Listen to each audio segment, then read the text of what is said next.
So I think that if parents and children could come together and be able to talk openly about what problems they have with each other. And we sat down and talked.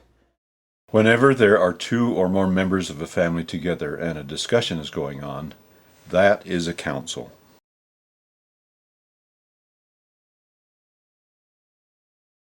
I think parents need to be let their children talk more. I think with many students at school, they feel they have to put on a show to feel accepted or feel cool, I guess. And so when their parents get mad at them for acting that way, they have to let their children express themselves. First, parents need to draw the children into the problem-solving process by letting them be heard. My parents have been, big on education. They both have always, every night before we go to sleep, done your homework, Now, when I came over here, I did spank my children when they were very little. The times that I knew I spanked them, this is why I have made the effort not to do it anymore, is I feel them drifting away from me. Talking about the course of action makes all the difference. If it's mandated, there will usually be resistance. I feel this distance between them and I when I use that kind of discipline.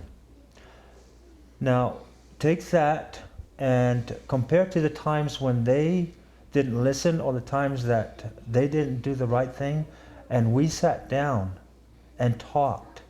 The feeling was very, very sweet. It was very mutual, and we felt this closeness, and sometimes it ends up in hugs. If parents will establish a climate conducive to openness, where every person is important and every opinion is valued, they can create a kind of spiritual synergism in the home. The outcome alone, when I talk to them versus having been upset and angry at sometimes ready, to just hit them and says, this will make everything fixed. I promise you, the days that I spank them makes us separated so far apart and yet live in the same house. And it was not a good feeling.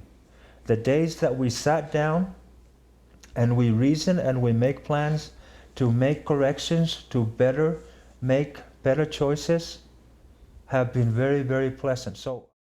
But I think it's important that because their feelings are not portrayed at school, that they should be able to get it out with their parents to be able to have that connection. And so I think to not hit your kids.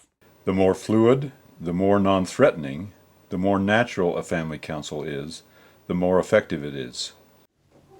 So that scholarship that we received from the Kalama Mohala Foundation. Right. Yeah, can you tell us a little bit about some of the requirements? I remember writing an essay about if we decide to go to college and we received the scholarship award, what would we do with it to to help give back to the Polynesian community? Right. Let the children tell their perception of what needs to happen. Point out why you feel the way you feel. You can then start to connect and teach.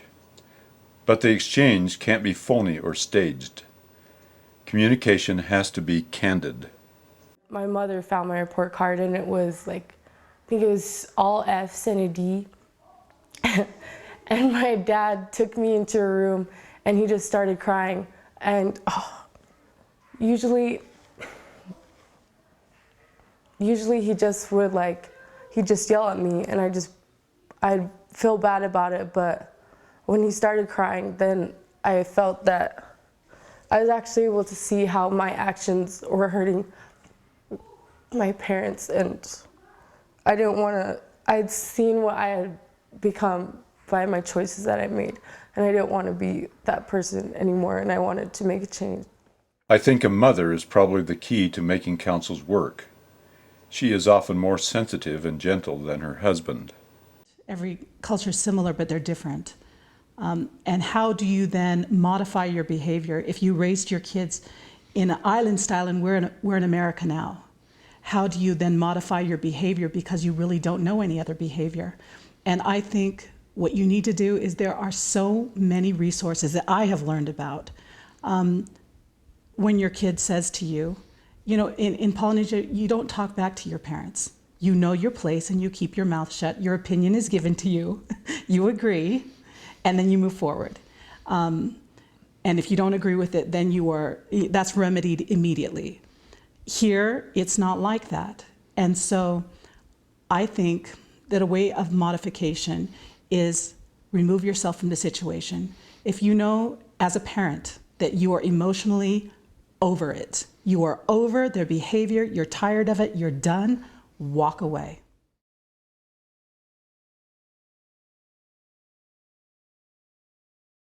Whenever there are two or more members of a family together and a discussion is going on, that is a council. First, parents need to draw the children into the problem-solving process by letting them be heard.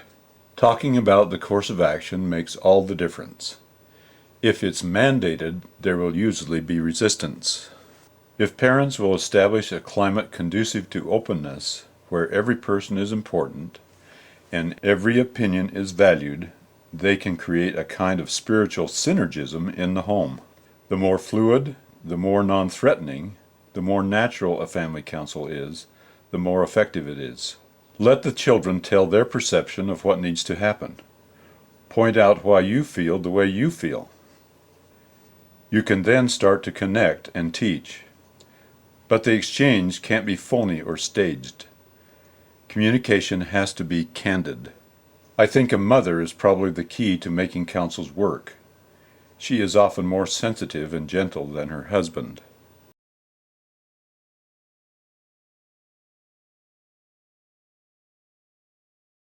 Your turn. First, try this. When a family problem comes up, ask one or more of your children to give their opinions on why the problem exists and what might be done about it. Listen and resist talking. Second, try this. Ask your children to elaborate on their comments, showing by your body language that you are genuinely interested in their thoughts. Third, try this.